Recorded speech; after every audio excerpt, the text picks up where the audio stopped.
Hello friends, இன்றைக்கி நம்ம என்ன பார்க்க போகிறோம்னு பார்த்தீங்கன்னா தீபாவளி சீரீஸ் நம்பர் 11. ஸோ இது பார்த்தாலே தெரிஞ்சிருக்கும். எஸ், மோத்தி லட்டு. இது ரொம்பவே ஈஸிங்க. அதுக்கான ரெசிபி சொல்கிறேன். நான் ஒரு கப் கடலை மாவு எடுத்துக்கிட்டேன். அதில் வந்து ஒரு பிஞ்ச் அளவுக்கு சோடா மாவு, அதே அளவுக்கு சால்ட், இது எல்லாத்தையும் சேர்த்துட்டு நல்லா மிக்ஸ் பண்ணிவிட்டு கொஞ்சம் கொஞ்சமாக தண்ணி விட்டு மிக்ஸ் பண்ணிக்கோங்க.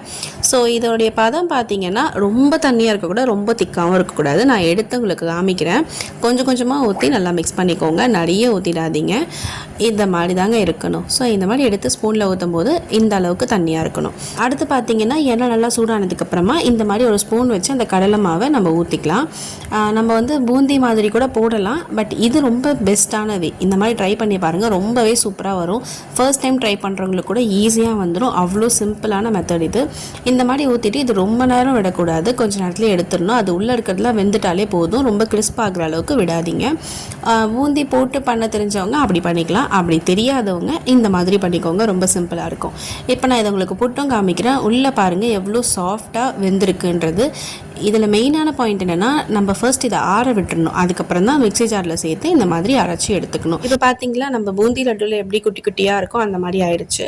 இப்போ ஜீராக்கு நம்ம வந்து ஃபர்ஸ்ட் ஒரு பேனில் அரை கப் அளவுக்கு சர்க்கரை சேர்த்துட்டு அதில் வந்து கொஞ்சமாக தண்ணி விட்டு இது நல்லா கரைஞ்சதுக்கப்புறமா ஃபுட் கலர், ஸோ நான் வந்து ஃபுட் கலர் ஆட் பண்ணிக்கிட்டேன். மேக்ஸிமம் அவாய்ட் பண்ணுறேங்க. நான் இது வந்து மோத்தி லட்டு அப்படின்னு தெரியணுன்றதுக்காக ஃபுட் கலர் ஆட் பண்ணிக்கிட்டேன். பட் பர்சனலாக பண்ணால் நான் ஆட் பண்ண மாட்டேன். நீங்களுமே ஆட் பண்ணிக்காதீங்க, அதுதான் பெஸ்ட். அப்படி இல்லைன்னா குங்குமப்பூ ஆட் பண்ணிக்கோங்க, அது நல்லாயிருக்கும். ஸோ என்கிட்ட இல்லாதனால நான் ஃபுட் கலர் ஆட் பண்ணிக்கிட்டேன். இந்த மாதிரி ஒரு கம்பி பதம் வந்த உடனே நம்ம வந்து இந்த அரைச்சி வச்சுருந்தோம்ல அந்த இதை வந்து இதில் போட்டு நல்லா மிக்ஸ் பண்ணிக்கலாம். ஒரு 2 ஸ்பூன் அளவுக்கு நெய் விட்டாலே போதும். சூப்பராக பிடிக்க வரும், அவ்வளோ டேஸ்ட்டாக சூப்பராக இருக்கும். இதில் வந்து கொஞ்சமாக ஏலக்காய் தூள் ஆட் பண்ணிங்கன்னா அவ்வளோ சூப்பராக இருக்கும். அதே மாதிரி இந்த முந்திரி பருப்பு சேர்த்துட்டு இந்த மாதிரி க்யூட்டாக ஒரு கரண்டி வச்சு எடுத்திங்கன்னா எல்லாமே ஈவனான ஷேப்பில் வந்துடும். லைட்டாக இந்த மாதிரி பிடிச்சாலே போதுங்க, அவ்வளோ அழகாக நின்றுடும். அவ்வளோதாங்க, ரொம்ப ஈஸியாக மோத்தி லட்டு ரெடி ஆகிடுச்சு. ஸோ நீங்களும் ட்ரை பண்ணி பார்த்துட்டு எப்படி வந்துச்சுன்னு கமெண்ட் பண்ணுங்கள், லைக் பண்ணுங்கள், ஷேர் பண்ணுங்கள், சப்ஸ்கிரைப் பண்ணுங்கள். பாய்.